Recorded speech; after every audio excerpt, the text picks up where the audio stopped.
Une enquête de grande ampleur menée par One Voice. La vérité derrière les étiquettes Le Gaulois et des adolescents retrouvés et condamnés grâce à Snapchat. Nous explorons aujourd'hui la face la plus sombre de la maltraitance animale. Bonjour et bienvenue dans cette édition du lundi 20 novembre de votre revue d'actualité quotidienne consacrée à la cause animale, la marche des innocents. Dans le sujet du jour, nous nous penchons sur une réalité troublante révélée par l'association One Voice concernant l'Arche de Noël, un établissement prétendant être un refuge pour animaux. Une enquête approfondie, menée d'octobre 2022 à février 2023, a mis au jour des actes de cruauté et de négligence choquants. Ce lieu, opérant depuis 40 ans sous le couvert d'une association, s'est livré à la reproduction illégale d'animaux pour le commerce, loin de l'image d'un refuge qu'il prétendait offrir. L'enquête révèle des conditions de vie désastreuses pour les animaux, des chiens confinés dans des espaces exigus, des chiots manipulés sans égard, des pratiques barbares comme la coupe de queue pour plaire aux acheteurs, des oiseaux exotiques détenus dans des conditions exécrables et comble de l'horreur, des enfants incités à participer à des actes de cruauté. L'absence de mesures d'hygiène, même en période d'épidémie, et le manque de soins pour les animaux malades accentuent la gravité de la situation. Des pratiques cruelles, telles que les coups infligés aux animaux et l'euthanasie de ceux qui dérangent, peignent un tableau sombre de ce prétendu refuge. One Voice a porté plainte et demande la fermeture immédiate de l'Arche de Noël et la saisie des animaux pour mettre fin à des décennies de souffrance. Cette situation soulève des questions profondes sur la responsabilité des établissements se préclamant refuge et la nécessité d'une réglementation et d'une surveillance accrue pour protéger les animaux. L'association L214 révèle les dessous sombres de l'industrie avicole. Dans une nouvelle campagne, ils exposent le traitement cruel des poulets à croissance rapide chez le leader français du poulet, le groupe LDC. Utilisant une sélection génétique poussée nommée la souche ROS 308, ces poulets souffrent de graves malformations dues à leur développement anormal. Pour sensibiliser, L214 a redéfini les étiquettes des produits Le Gaulois, révélant une réalité cachée derrière l'élevage intensif. Et si la question de l'élevage intensif vous touche particulièrement, pensez à aller voir la vidéo que j'ai mise en ligne hier traitant de ce sujet et que vous pouvez retrouver juste ici en barre d'infos.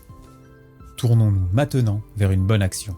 Ferus, engagé dans la conservation de la faune, appelle à la mobilisation pour un chantier de plantation en Ariège le 3 décembre. Ce projet, parti du programme Happy Ours, se concentrera sur la plantation d'arbres fruitiers à galets, contribuant à la biodiversité et au bien-être des ours de la région. Une occasion précieuse de participer à la protection de la nature et de soutenir des espèces emblématiques comme l'ours. Avez-vous déjà participé à de tels chantiers? Dites-le nous en commentaire.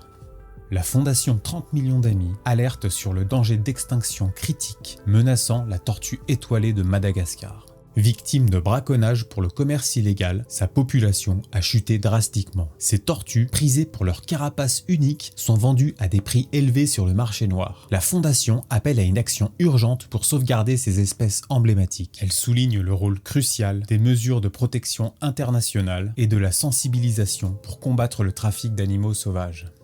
Retour en France avec ce sauvetage qui a permis d'éviter le pire. Le 7 novembre dernier, dans l'Eure, une intervention a été menée par la direction départementale de la protection des populations, assistée de la gendarmerie et de l'association Sauvegarde Animalière Risle-Seine, suite à un signalement pour mauvais traitement. Sur place, ils ont découvert 7 chiens et un chat dans des conditions précaires, amaigris, certains non identifiés et non vaccinés. Le propriétaire, dépassé par le coût d'entretien de ces animaux, ne répondait pas à leurs besoins essentiels. Ce n'était pas une maltraitance intentionnelle, mais plutôt un cas de misère sociale.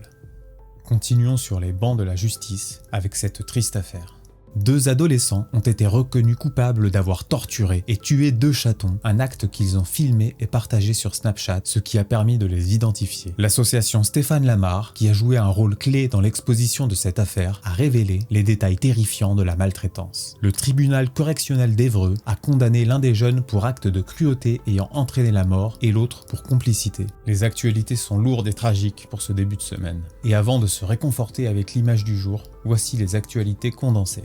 Le tribunal administratif de Mayotte a annulé un arrêté préfectoral autorisant le tir sur les chiens errants. Une victoire pour l'association Stéphane Lamar. Cette décision met fin à une pratique cruelle et souligne l'importance des solutions humaines pour gérer les animaux errants.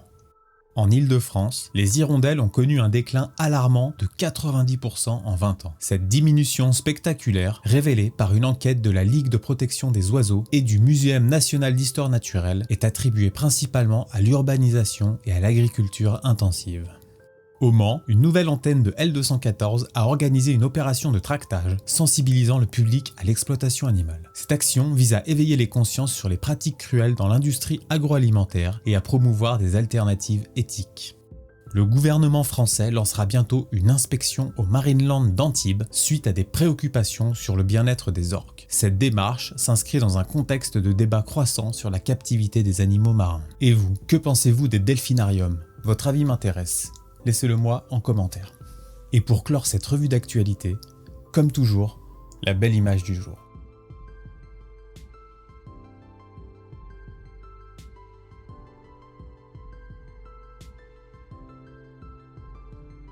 Merci d'avoir suivi cette revue d'actualité. Retrouvez tous les liens en description et rendez-vous demain pour un prochain épisode de La Marche des Innocents. Si cette vidéo vous a plu et que vous voulez soutenir mon travail, pensez à la partager, à commenter et si ce n'est pas déjà fait, à vous abonner.